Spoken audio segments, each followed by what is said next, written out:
It's one of the longest, loudest arguments in modern history, a fight that outlived revolutions, toppled empires, bankrupted superpowers, and split the world in half. For over a century, capitalism and socialism weren't just economic theories, they were battle lines. And behind every patriotic speech, every worker uprising, every recession, and every proxy war, this debate shaped the world we live in. But here's the part no ideology influencer ever mentions. Neither system worked the way the textbooks promised, not once, not anywhere. And when the pressure hit, war, famine, inflation, collapse, the truth showed itself with brutal clarity. Welcome to the Financial Historian, where money, power, and history collide, and nothing is ever as simple as it looks. The story begins long before anyone uttered the words capitalism or socialism.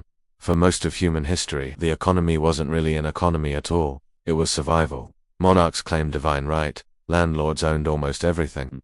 Peasants produced just enough to avoid starving. Progress moved slower than glaciers for thousands of years. Human life was a zero-sum game. If someone rose, someone else fell. Wealth came from land, labor, and war. Productivity barely grew, and the idea that ordinary people might grow rich through trade or innovation would have sounded like madness.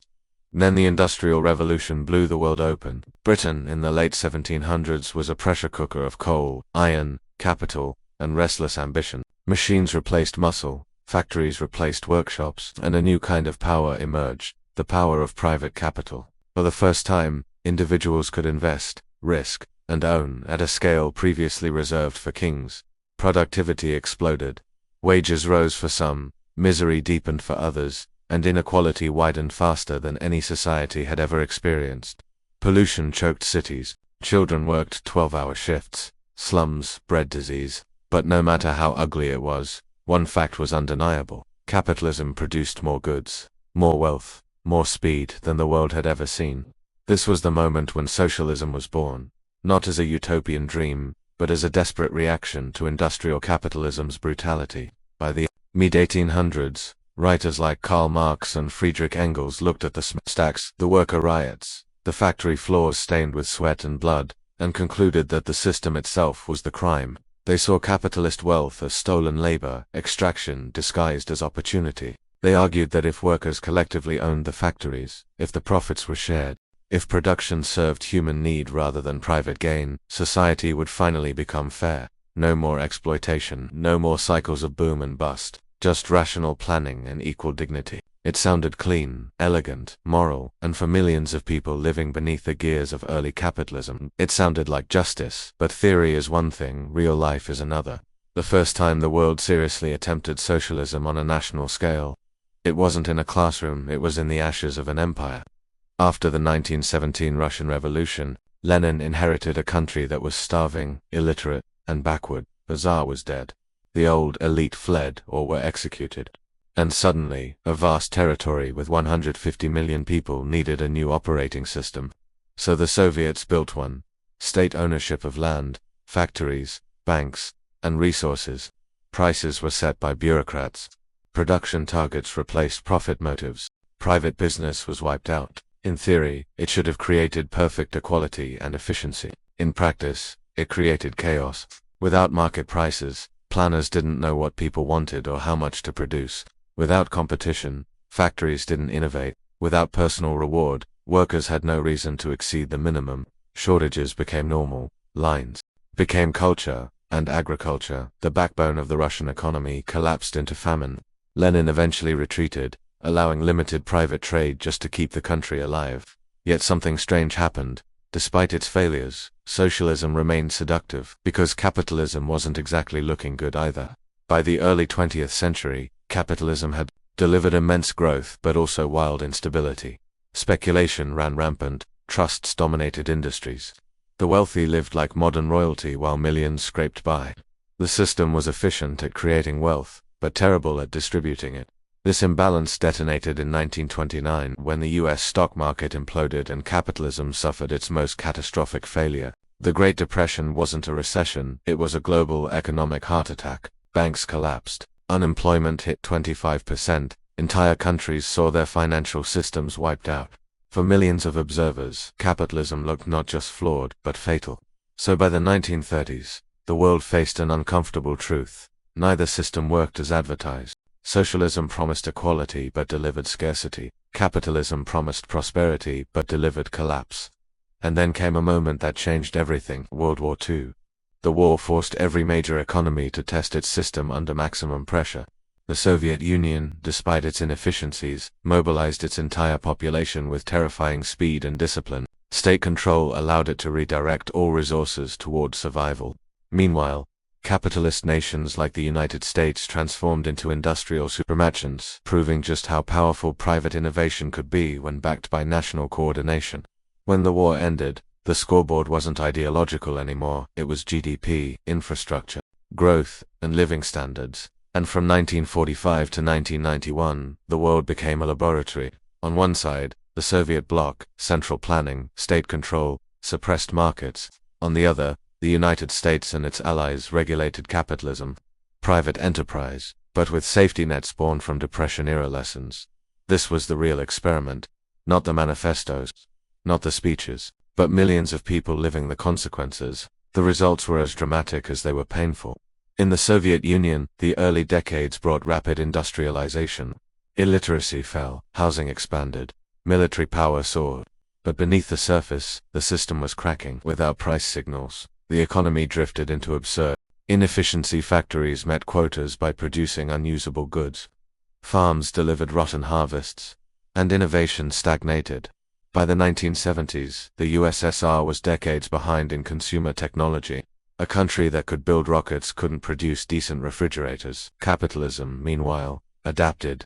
After the Great Depression, governments introduced regulation, deposit insurance, antitrust laws, social security, public healthcare systems, and unemployment benefits. Capitalism didn't become fair, but it became survivable. It learned from its mistakes, and that adaptability became its ultimate weapon. By the 1980s, the gap was undeniable. Western living standards surged, while the Soviet economy stalled. The Cold War wasn't won by ideology, it was won by performance. By the time the Berlin Wall fell in 1989, the debate seemed settled. The Soviet Union wasn't defeated by bombs or invasions.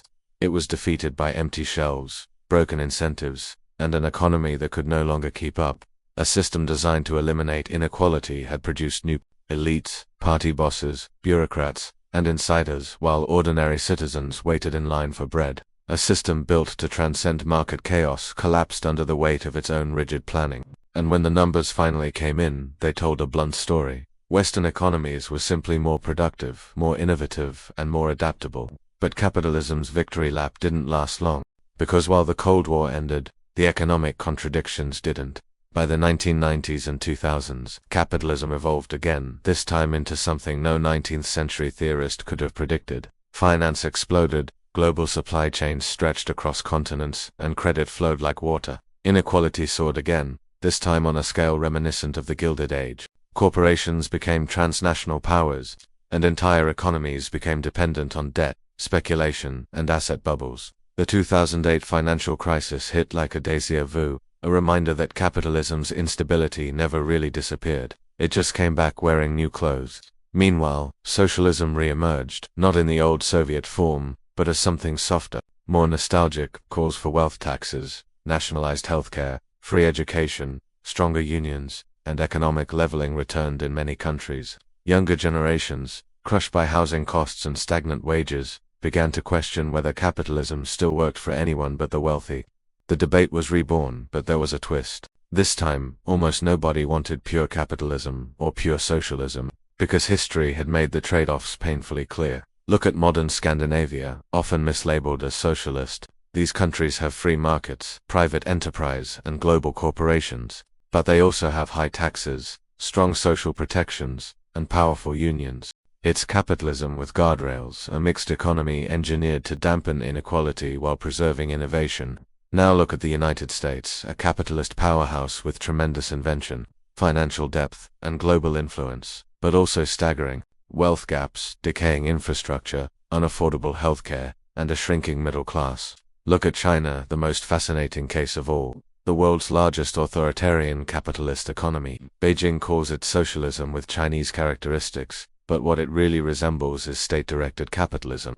Private firms driving growth, government controlling strategic sectors, Markets allowed to flourish only when they serve national priorities. And yet, even China faces the same contradictions: debt-driven growth, housing bubbles, demographic decline, slowing productivity. When you step back, the truth is almost embarrassing in its simplicity. Every major economy today is a hybrid, a blend of markets and state power, incentives and protections, freedom and control. Not because ideologies failed, but because reality forced compromise. When systems met real human behavior, ambition, greed, fear, laziness, creativity, neither theory held up cleanly.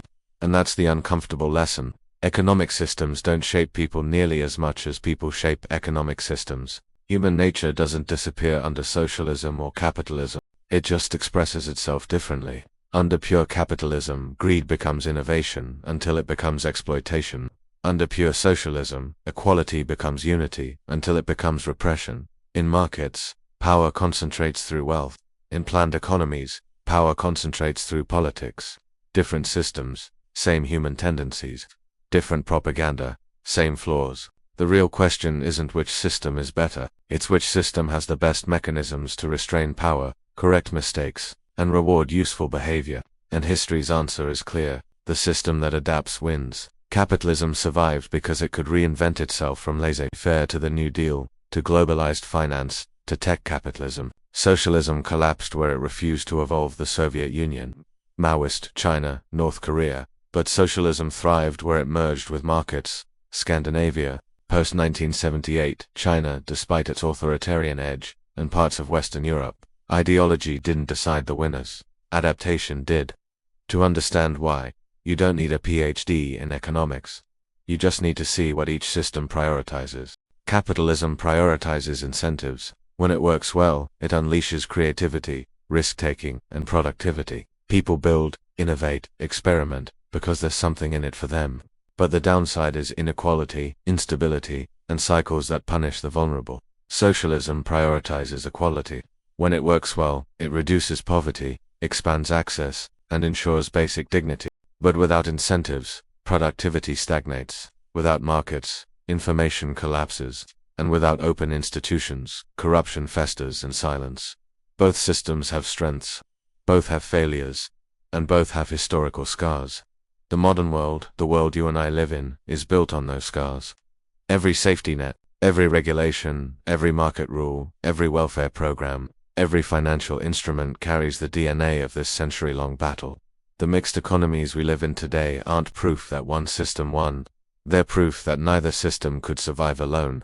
But here's the twist most people miss. The debate is shifting again. Because the challenges of the 21st century: AI disruption, demographic collapse, climate risk, energy transitions, global debt, don't care about ideology. They expose weaknesses in both systems. Market capitalism struggles with long-term planning and social cohesion. Socialist planning struggles with flexibility and innovation. And the countries that will thrive in the next century will be those that combine the two most effectively. The creativity of markets with the resilience of public investment. Private innovation with public direction. Freedom with stability. If the last century taught us anything, it's this: no system works without guardrails. No economy survives without incentives, and no society thrives when wealth or power becomes too concentrated, whether in billionaires or bureaucrats. History didn't choose capitalism or socialism. History chose whatever prevented collapse. And every generation has to renegotiate that balance. Because the debate was never really about capitalism versus socialism. It was about who controls the levers inside each system. The capital, the state, the banks, the unions, the corporations, the party, the regulators. The real fight is always over the same thing: power. And power, as history shows again and again, doesn't disappear, it just changes hands. If this gave you a new perspective, hit subscribe. History has the answers. I'll show you where to look.